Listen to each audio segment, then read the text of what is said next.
Baik, bismillahirrahmanirrahim. Assalamualaikum warahmatullahi taala wabarakatuh. Alhamdulillahirabbil alamin wa bihi nasta'in wa ala umuri dunya wadin wassalatu wassalamu ala asrofil anbiya'i wal mursalin wa ala alihi wa sahbihi wasallim amma ba'd. Puji syukur kehadirat Allah Subhanahu wa taala yang mana atas karunia-Nya lah kita semua dapat kembali berkumpul tepatnya pada kelas 1C keperawatan ini.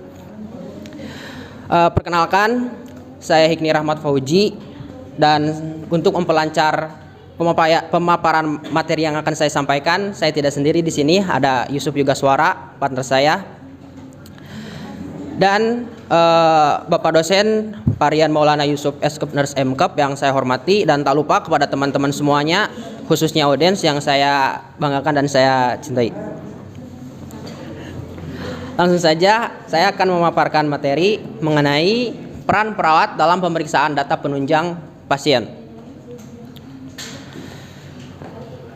Dan ini beberapa timeline kita. Yang pertama pengertian, yang kedua tahapan-tahapan, yang ketiga tujuan dan fungsi, yang keempat macam-macam pemeriksaan,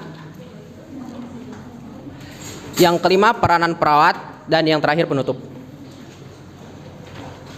Baik, langsung saja ke pengertian ya.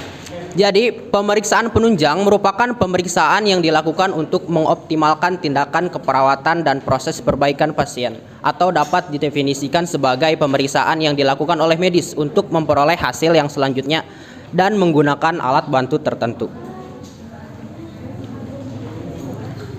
Nah, selanjutnya ke tahap pemeriksaan penunjang. Di sini ada dua tahapan. Yang pertama persiapan alat dan yang kedua persiapan pasien. Tentu ya kita harus mempersiapkan alat terlebih dahulu gitu. Apalagi kan kita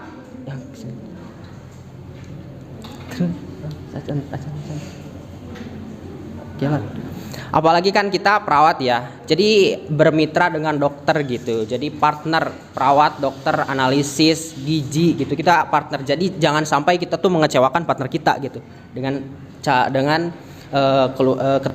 keteledoran kita gitu. Kemudian persiapan pasien. Nah, jangan sampai lupa dan jangan sampai salah pasien gitu yang akan kita periksa. Kemudian ketujuan dan fungsi pemeriksaan penunjang. Yang pertama menegakkan diagnosa keperawatan. Terus fungsinya itu untuk mengetahui kemampuan, kekuatan dan masalah yang diperlukan. Jadi definisinya tuh screening atau uji saring adanya penyakit subklinis dengan tujuan menentukan resiko terhadap suatu penyakit dan mendeteksi dini penyakit terutama bagi individu yang beresiko tinggi walaupun tidak ada gejala atau keluhan. Jadi sebelum berdiagnosa ataupun mendiagnosi yang pasti gitu. Jadi kita harus mengetahui dulu apa itu gejalanya, keluhan-keluhannya gitu. Jangan asal mendiagnosa gitu. Karena ada beberapa yang keluhannya sama tetapi diagnosanya berbeda. Kemudian ketika sudah tahu gejala dan risiko apa yang terjadi selanjutnya, langsung konfirmasi pasti diagnosisnya apa gitu. Nah, ini tuh untuk memastikan penyakit yang diderita seseorang. Jadi berkaitan dengan penanganan yang akan diberikan kepada pasien seperti apa, penanganan yang diberikan oleh dokter kayak gimana gitu. Nah, kemudian ada 3 jenis pemeriksaan penunjang. Yang pertama ada pemeriksaan laboratorium, yang kedua ada pemeriksaan darah, dan yang ketiga ada pemeriksaan ronsen. Baik, langsung saja ke pemeriksaan laboratorium. Jadi pemeriksaan laboratorium adalah suatu tindakan dan prosedur pemeriksaan khusus dengan mengambil bahan atau sampel dari penderita. Ini dapat berupa urin atau sputum, darah. Ini tuh untuk menentukan diagnosis atau membantu menentukan diagnosis penyakit bersama dengan tes penunjang lainnya seperti anamnesis. Nah, adapun jenis-jenis pemeriksaan laboratorium itu diantaranya ada mikrobiologi untuk mengamati air seni atau darah. Kemudian yang kedua ada parasitologi untuk mengamati parasit. Yang ketiga ada hematologi untuk menerima keseluruhan darah dan plasma. Yang keempat ada kimia klinik menerima serum. Yang kelima ada toksikologi menguji obat farmasi. Yang keenam imunologi atau menguji antibodi. Kemudian nggak hanya itu, semuanya ada 10. Yang ketujuh ada serologi untuk menerima sampel serum. Yang kedelapan ada urinalisis untuk menguji air seni. Yang kesembilan patologi bedah atau menguji organ. Dan yang terakhir itu sitologi untuk menguji usapan sel. Nah, peran perawat di sini dalam pemeriksaan laboratorium itu mempunyai kontribusi dalam pengkajian status kesehatan klien dengan mengumpulkan spesimen cairan tubuh. Semua klien rawat inap menjalani paling sedikit 1 kali pengumpulan spesimen laboratorium selama dirawat di fasilitas pelayanan kesehatan. Kemudian pemeriksaan darah atau darah lengkap DL ya, adalah suatu tes darah yang diminta oleh dokter untuk mengetahui sel darah pasien. Terdapat beberapa tujuan dari darah lengkap. Ini diantaranya adalah pemeriksaan pasien penyaring untuk menunjang diagnosa, untuk melihat bagaimana respon tubuh terhadap suatu penyakit, dan untuk melihat kemajuan atau respon terapi.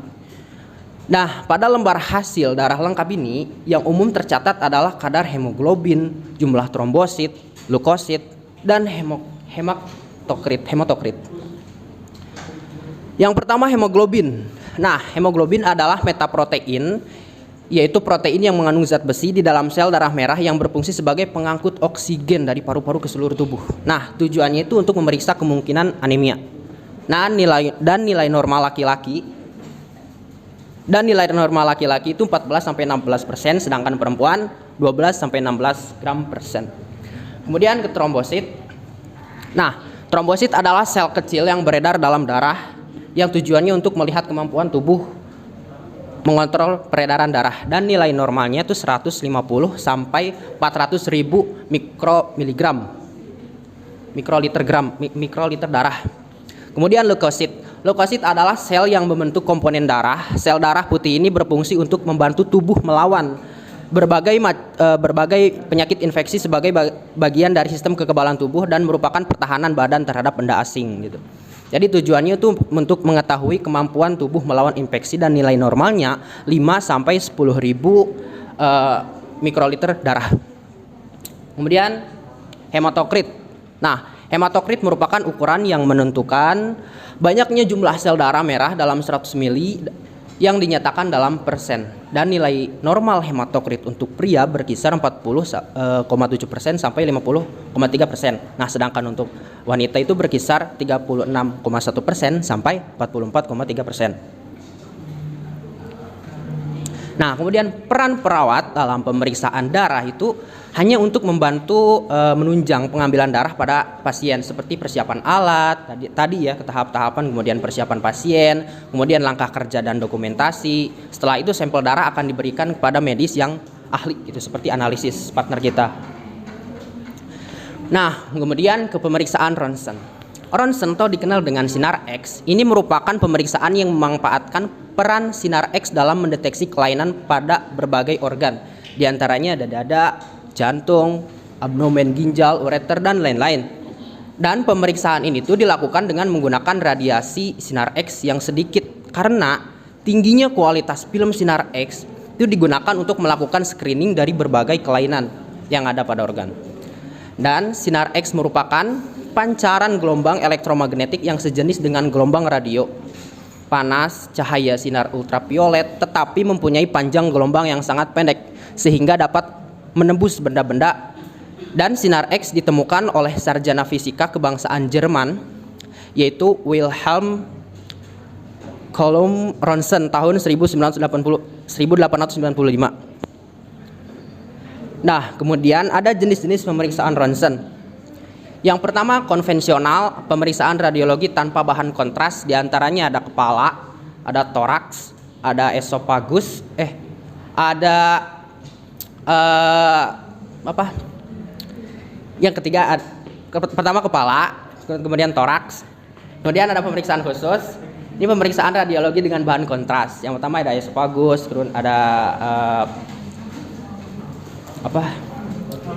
appendicgram, sama bipolar uretrogram. Kemudian yang ketiga ada pemeriksaan CT scan, adalah generator pembangkit sinar X yang bila dioperasikan oleh operator akan mengeluarkan sinar X dalam jumlah dan waktu tertentu, misalnya pada gambaran lesi pada tumor. Dan peran perawat dalam pemeriksaan ronsen. Nah, perawat ini dapat melakukan pemeriksaan atas pelaksanaan tindakan kesehatan preventif dalam pedoman yang ditetapkan dan instruksi dari ahli radiologi. Selain itu, perawat dapat merekam temuan dokter dan mendiskusikan kasus dengan baik ahli radiologi ataupun profesional kesehatan lainnya. Dan seringkali seorang perawat radiologis akan membantu. Kemudian ini adalah beberapa sumber dari PPT yang saya paparkan tadi. Sekian pemaparan materi dari saya, kurang dan lebihnya mohon maaf.